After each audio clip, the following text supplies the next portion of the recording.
bird on a tree. I'm just sitting here. I got time. It's clear to see from up here. The world seems small. We can sit together. It's so mengejar kekasih hatinya akhirnya bunuh diri. Pernah dengar? Pernah. Nah, oke ya. Jadi aneh. Kan kita harus mencintai diri kita. Jadi teman-teman, walaupun nanti Anda mau bangkit, juga nggak boleh lupa dengan diri kita sendiri. Ya, yang fokusnya kan bahwa kita harus tetap sehat, tetap bertumbuh, sehatnya jiwa raga ya. Kemudian tetap bahagia gitu ya. Orang yang bahagia itu apa sih? Ayo, siapa yang mau ngasih respon? Orang yang bahagia itu orang yang seperti apa?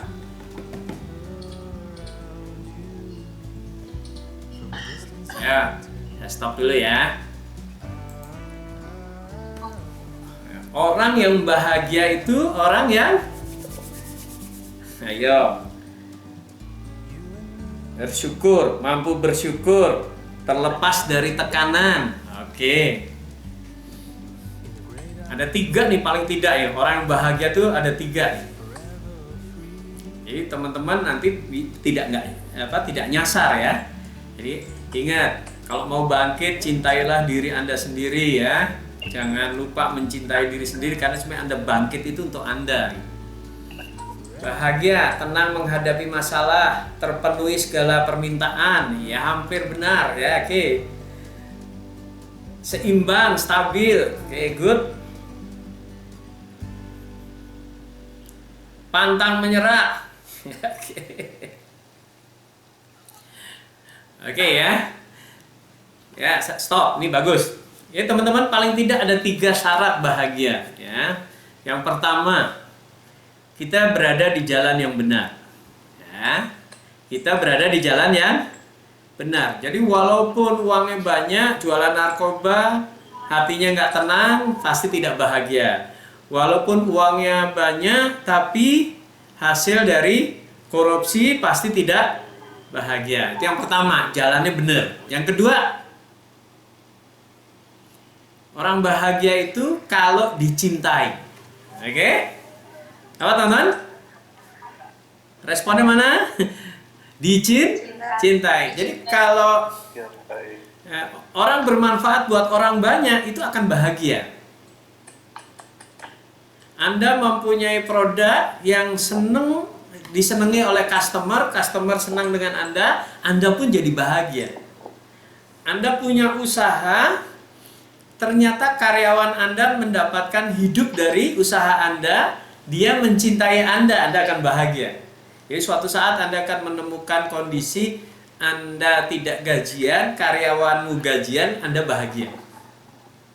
Karena merasa banyak dicintai. Makanya insya Allah ya, para founder, pengurus KSE itu orang-orang yang bahagia ya.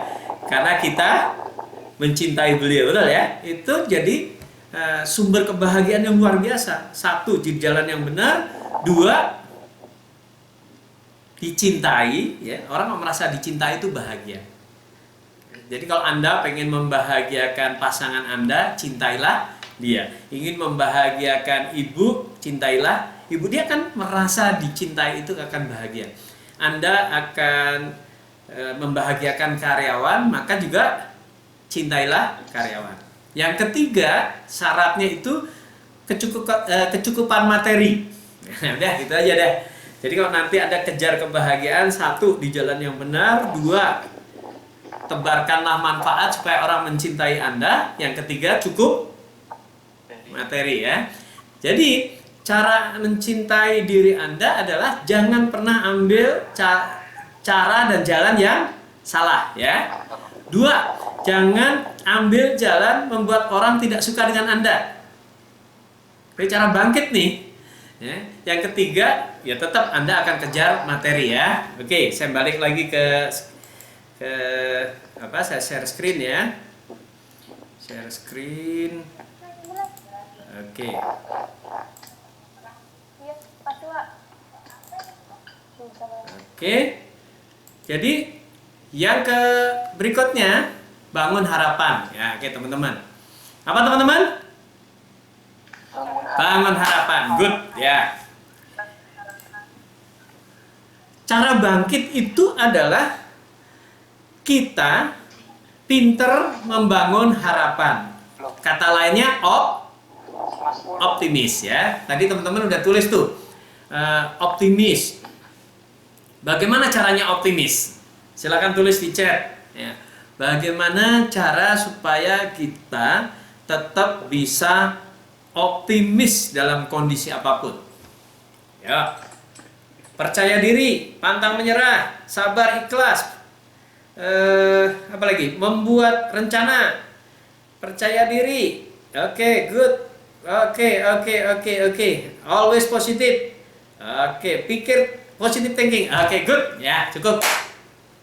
Oke. Ya. Jadi optimis itu kan pandai membangun harapan. Ya. Jadi saya tambahkan supaya kita optimis, satu, Tuhan itu sudah menyediakan semuanya bahan sukses kita.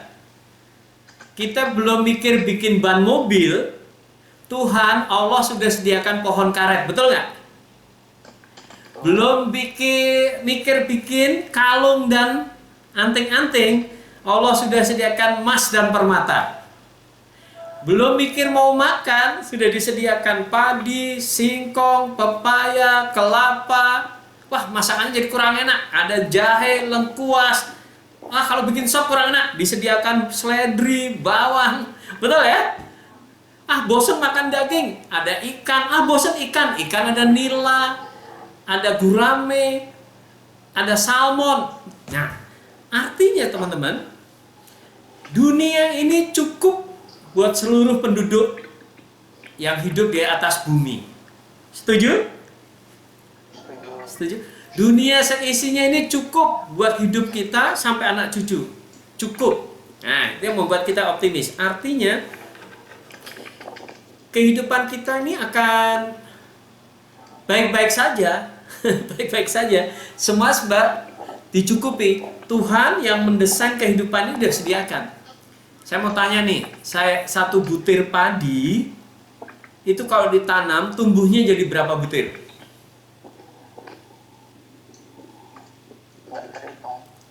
Ya, ada yang 600, ada yang 500, ya, ada yang 700, betul ya? Satu butir padi ditanam, keuntungannya 699 butir tuh. Satu butir pohon mangga ditanam, tumbuh berapa pohon buah mangga?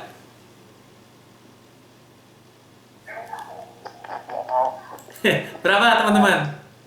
Unlimited, betul ya? Unlimited. Saya punya satu pohon mangga depan rumah, berbuah terus, bertahun-tahun, tiap tahun berbuah, tak terhitung. Padahal cuma satu. Ya, oke. Jadi teman-teman, cara membangun optimisme adalah satu, Tuhan sudah menyediakan semua perangkat sukses kita, ya.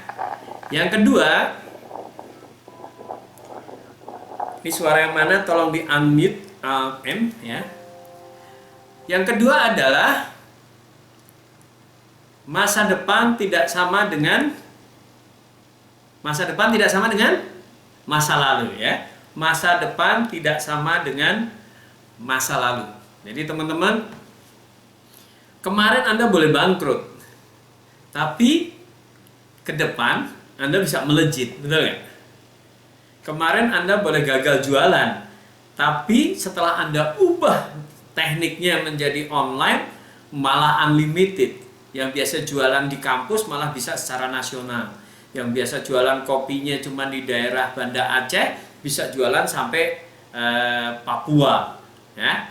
Bahkan bisa sampai go internasional. Jadi kemarin itu tidak sama dengan masa depan, ya. Yaitu bangun optimisme. Kemudian banyak sekali cara-cara untuk membangun optimisme, bahwa apa yang Anda lakukan sekarang itu anggap aja sekarang latihan ya, bahwa masa depan tidak sama dengan masa lalu. Jadi teman-teman, siapa yang kira-kira merasa sudah setengah frustasi dengan bisnis Anda yang Anda jalani sekarang, angkat tangan. Oke, Untirta, Riz, boleh. Unhas, Piana sudah pusing. Bisnisnya apa, Piana? Kalau sebelumnya itu digital printing Pak, tapi karena habisnya banyak libur jadi dialihkan jadi kayak gitu kita kerja. Oke ya, berarti digital printingnya frustasi Iya benar. karena libur. Nah, sekarang masa lalu tidak sama dengan masa depan. Kira-kira gantinya apa? Oke, nanti step berikutnya ya. Oke, nanti akan ada tahapan-tahapannya. Tapi kira-kira lihat bahwa kalau ngomong optimisme, membangun harapan, Piana, kira-kira kebayang nggak? Selain digital printing,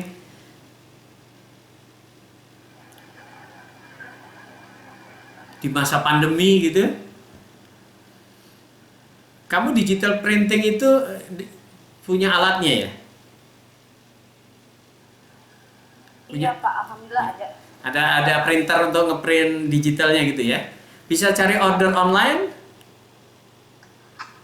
Iya, tapi kalau sekarang karena tugas lebih banyak itu via email, jadi kayak kalau mau dicetak kayaknya customer kurang. Jadi kita lebih lari ke ada beberapa yang bisa desain, jadi karyawan kan ada yang bisa desain.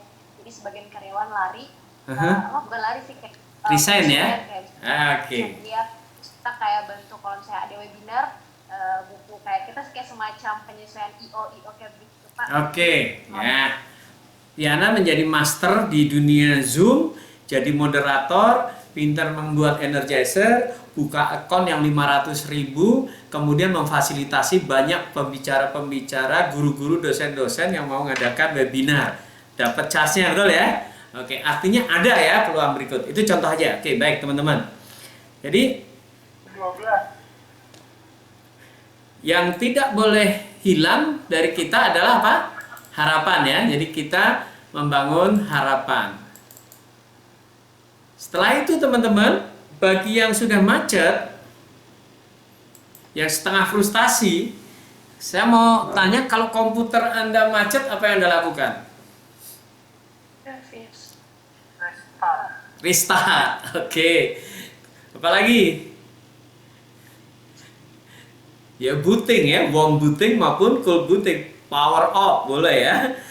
Colok, setel lagi kan gitu ya. Hidupin lagi. Kalau perlu install lagi. Nah, itu hal-hal yang sangat biasa. Bisnis kita bisa aja macet.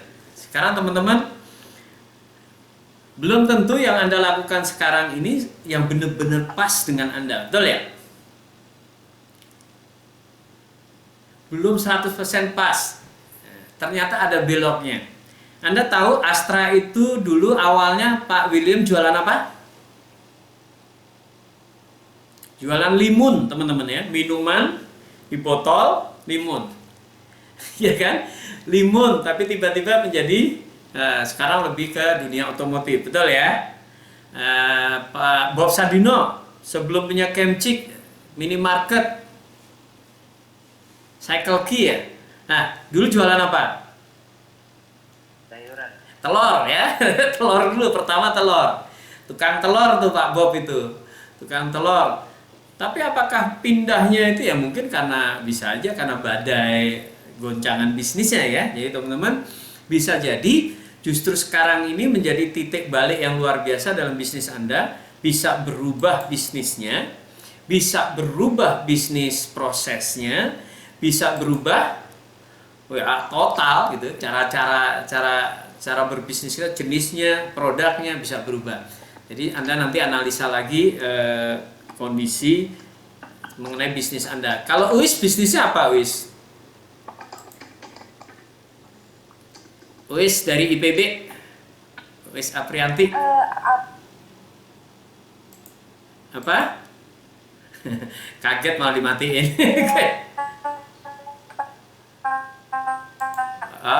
suaranya agak mendengung ya. Ketik aja ya Wis ya.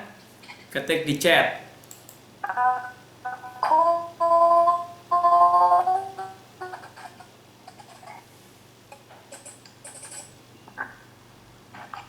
Ya, Pak? aku bisnisnya enggak. Apa? Ya, oke. Suaranya agak putus-putus, Wis. Bisa diketik di chatnya aja.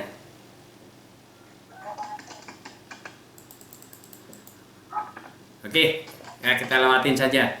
Oke, nggak apa-apa, Wis ya. Nah, kita lanjutkan lagi. Jadi, untuk bangkit, kalau memang sudah nyangkut, benar-benar nyangkut, ya, udah masuk ke lumpurnya, sudah nggak ada opsi lain, bisa aja kita restart atau dimatikan power kalau komputer. Artinya benar-benar mulai dari awal, benar-benar mulai bisa bisnis baru, cara baru, atau mungkin produknya yang baru ya diganti, itu sangat mungkin ya teman-teman. Ini adalah saat yang sangat baik untuk mengevaluasi, nggak cuma di bisnis UMKM ya. Hampir semua bisnis yang besar-besar juga lagi bongkar-bongkaran habis-habisan ya. Hotel itu bongkar-bongkaran habis-habisan. Hotel yang tadinya nyewa kamar, nyewa ruang meeting, sekarang menawarkan catering loh. Nah, teman-teman mungkin belum dengar ya. Nah, menawarkan catering itu jadi bisa sangat berubah. Mantan kantor saya Marta Tilaar dulu jualannya lipstick blush on. Sekarang juga ikut-ikut jualan apa? Hand sanitizer. Karena menyesuaikan itu ya. Louis Vuitton. Anda temen ya, brand-brand Prada sekarang bikin masker loh. Tahu ya? Itu luar biasa. Udah produknya hebat, tas branded, harganya puluhan juta. Begitu pandemi ikut jualan masker. Bukan karena mengambil profit di situ, tapi mencoba merangkul customer baru karena moodnya orang itu sekarang sedang berada di pandemi. Jadi kalau bisnis Anda nanti tidak higienis, orang khawatir akan ada virus, pasti nggak laku kan? Tapi kalau Anda bisa kirim signal ke customer Anda bahwa bisnis Anda adalah higienis, bersih, aman, mungkin akan laku. Oke, kita lanjutkan stepnya. Nah, step berikut untuk bangkit teman-teman, kembali atau bikin goal baru. Kembali atau bikin goal baru. Kembali artinya ketika bisnis Anda evaluasi masih ada potensi, Anda lihat analisa SWOT-nya, Anda bisa kembali ke goal, kembali ke tujuan. Ketika Anda setting goal dulu, oh benar-benar mau bisnis ini sudah saya maknai dengan baik, saya ingin berkontribusi untuk kehidupan. Anda udah semangat banget nih, Anda udah benar-benar emang ini diri saya. Ya sudah, berarti kembali ke sana. Anda koprek-koprek lagi cara jualannya, metode jualannya, cara promosinya, jenis produknya, packagingnya dan segala macam yang COVID oriented ya. Secara di pandemi ini orang merasa aman. Jadi apa? Kembali atau bikin goal baru. Kalau misalnya Anda merasa wah ini sudah bukan saya, baru. Tapi kalau melihat memang potensi Anda itu di situ ya, kuliahnya di situ, keahliannya di situ, Anda pikirkan cara-cara baru. Anda misalnya di peternakan, memang sudah jago di peternakan, senang dengan peternakan, fokus ke peternakan kambing. Kayak opsi saya nggak akan bisnis lain, ya sudah balik aja ke situ lagi ya. Nah, cuman mesti diperbaiki bagaimana cara memasarkannya, bagaimana cara membuat customer Anda itu yakin bahwa produk Anda, bisnis Anda tidak berbahaya. Oke. Step berikutnya teman-teman, maknai lagi dengan kuat. Jadi kalau sudah punya goal, Anda sudah punya goal, maknai lagi karena ini kan ada perubahan. Oke ya, saya stop dulu. Oke. Apa sih makna bisnis untuk Anda? Teman-teman boleh sharing 1 2. Apakah cuman hanya cari uang? Apakah bisa teman-teman tahu ya, ada yang namanya passion, ada namanya compassion. Apa teman-teman? Ada yang namanya passion, ada yang namanya compassion. Bedanya apa? Ada yang tahu nggak?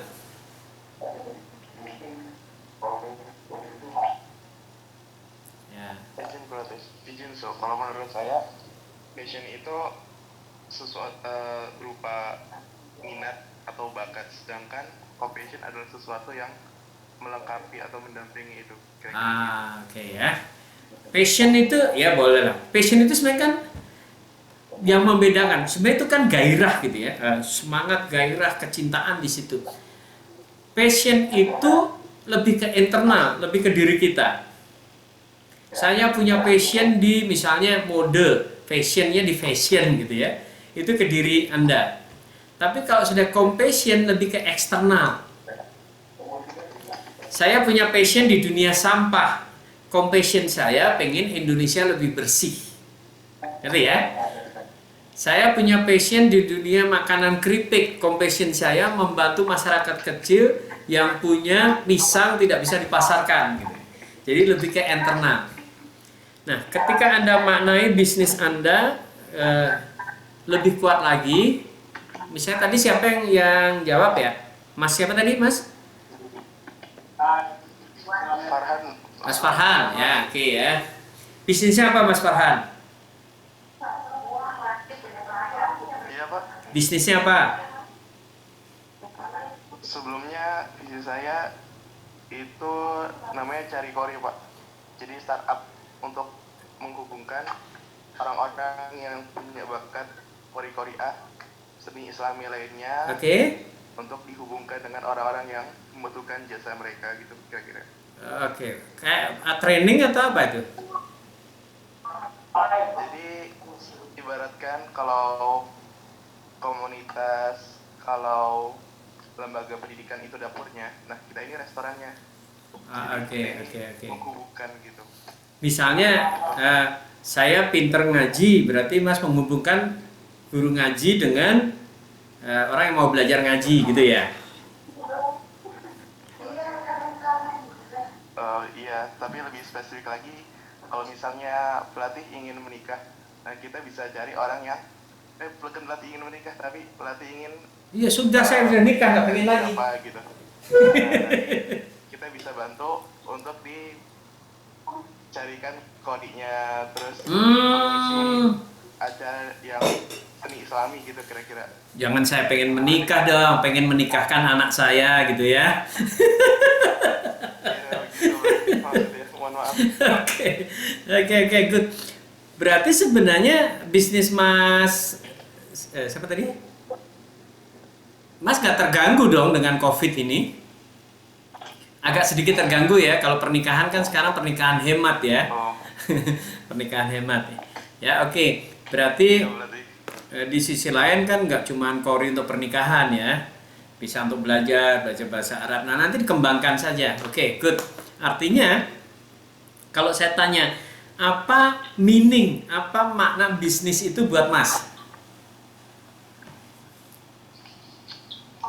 Kalau dari saya itu saya mendapatkan kepuasan tersendiri. Oke. Artinya saya itu bisa membantu baik dari mitra kita yaitu kori-kori orang yang bisa seni Islam.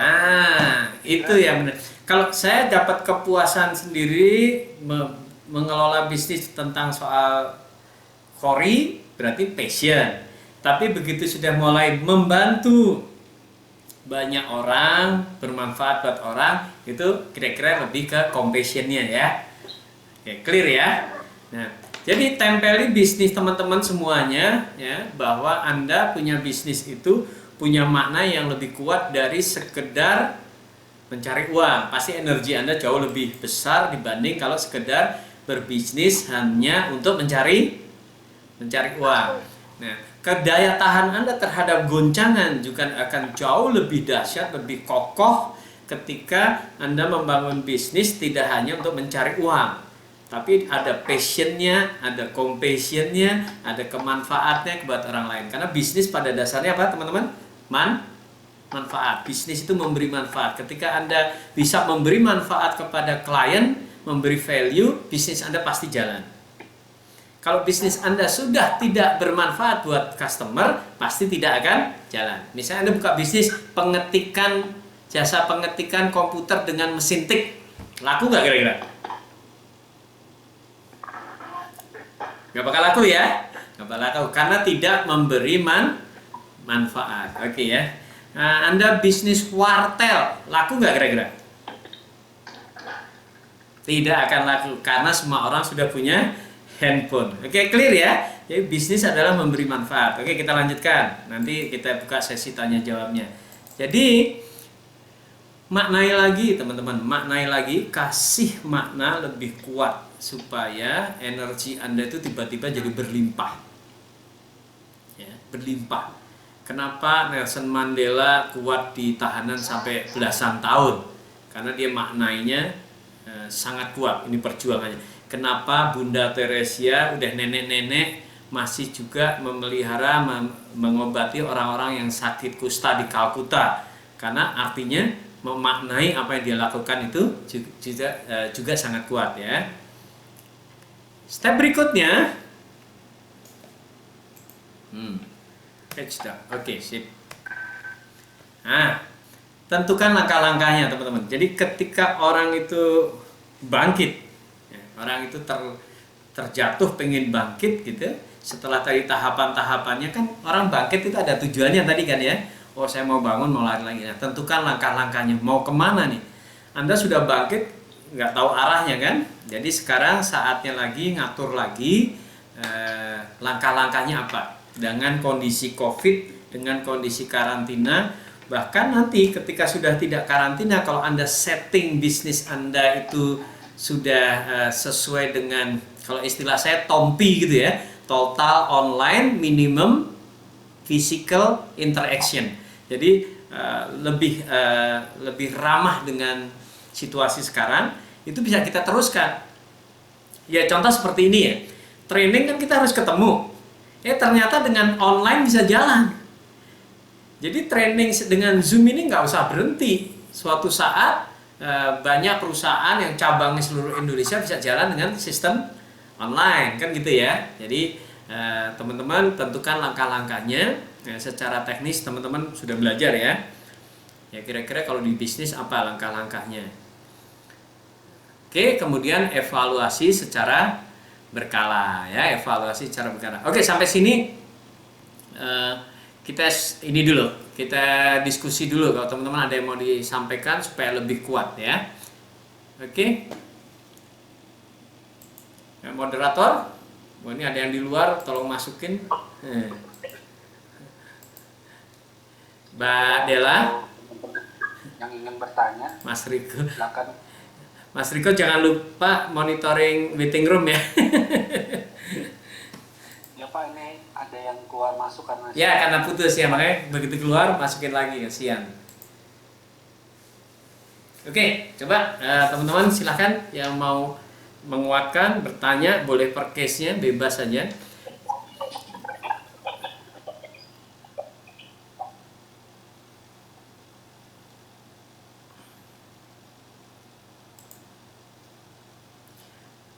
Boleh raise hand gitu ya, itu ada bagian reaction itu ada, atau angkat tangan biasa juga boleh. Nanti biar Mas Riko unmute.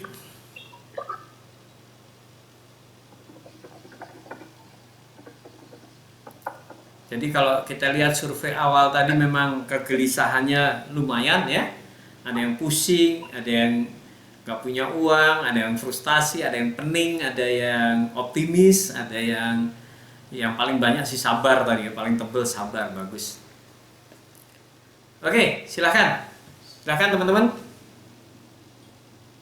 Izin bertanya suhu, Mas Riko bantuin baca ya, moderator Mbak Dela ya. Bacain chat nih, mata saya kalau baca chat agak gir-gir nih. Izin bertanya suhu, untuk mengetahui survei pasar, apakah perlu adanya kuesioner ke masyarakat suhu? Ini dari Irfani. Ratna, coba Ratna mana? Mas Niko tolong dihidupin untuk Ratna. Ya, karena silakan.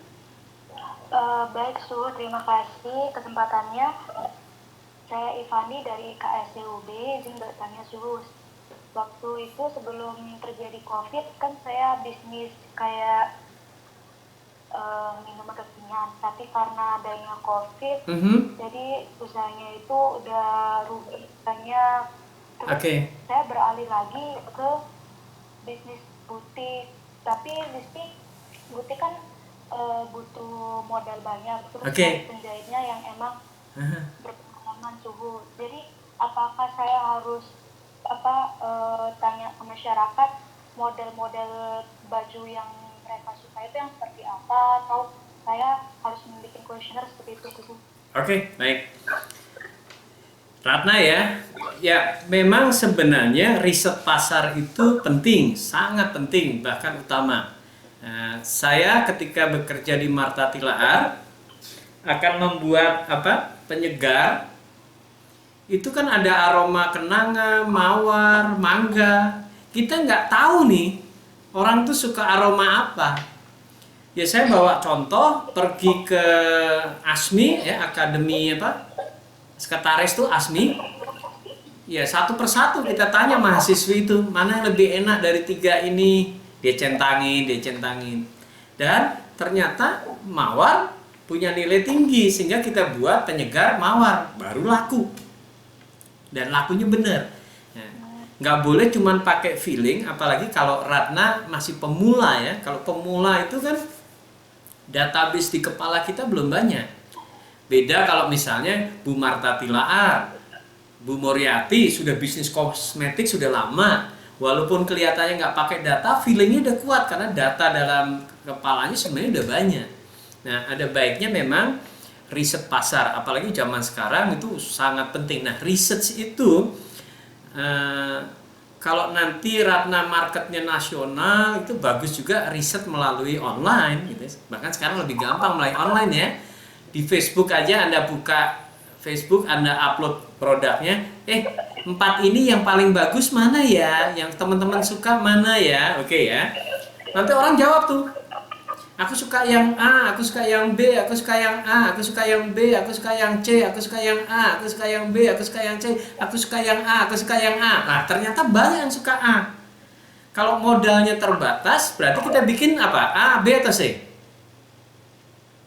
Yang paling banyak. Ya, yang paling banyak. Supaya apa?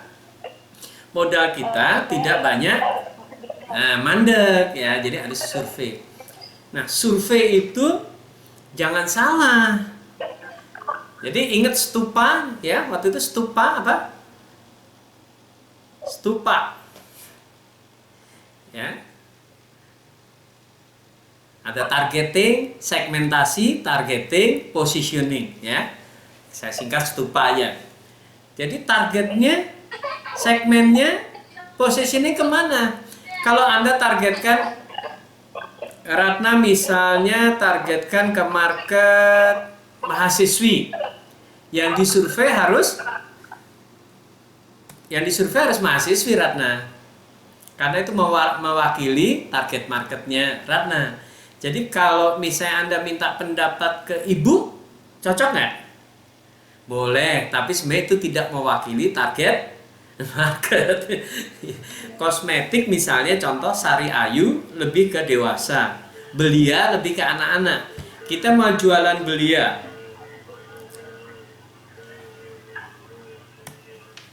yang ditanya jangan nenek-nenek, nanti salah segmen ya. Yang ditanya harus anak-anak SMA yang sesuai segmentasi dan target market kita. Kira-kira begitu karena good ya. Terima kasih. Oke. Ada lagi? Izin bertanya Suhu, bagaimana caranya kita yakin sama bisnis yang sedang kita jalani? Wah, keren nih pertanyaannya nih. Sebenarnya sebagai pebisnis, karena bisnis itu cari profit, ketika Anda jalankan itu menghasilkan, harusnya Anda yakin. Indikatornya kan sampel kan? Oh iya nih, ternyata create profit. Ya pede aja. Teman-teman, menurut kenyataannya tidak semua pebisnis yang sukses itu like sesuai a dengan bird on a passionnya. tree. Ya, ya dia karena I'm just passionnya sitting here. I got time.